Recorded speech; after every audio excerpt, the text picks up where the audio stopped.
Okay mga papi, done installation po tayo dito sa KTM Adventure 390. Nagpa-install si sir ng AES dual laser gun 80 watts tsaka ng Denso compact horn. So pakita ko sa inyo yung ginawa natin dito sa KTM Adventure 390. So si sir po, galing pa po siya ng San Fernando City, La Union. So bumiyahe siya para magpa-install nito sa atin. So ito yun, AES dual laser gun.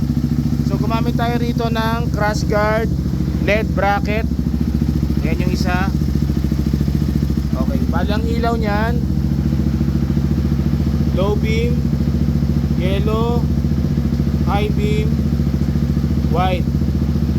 So AES dual laser gun 80 watts. Ito yung switch niyan, 3-way switch sa handlebar. Tapos ang kinabit nating busina, Denso compact horn. So sound check tayo ng Denso horn. Isa pa. Yan, napakalakas.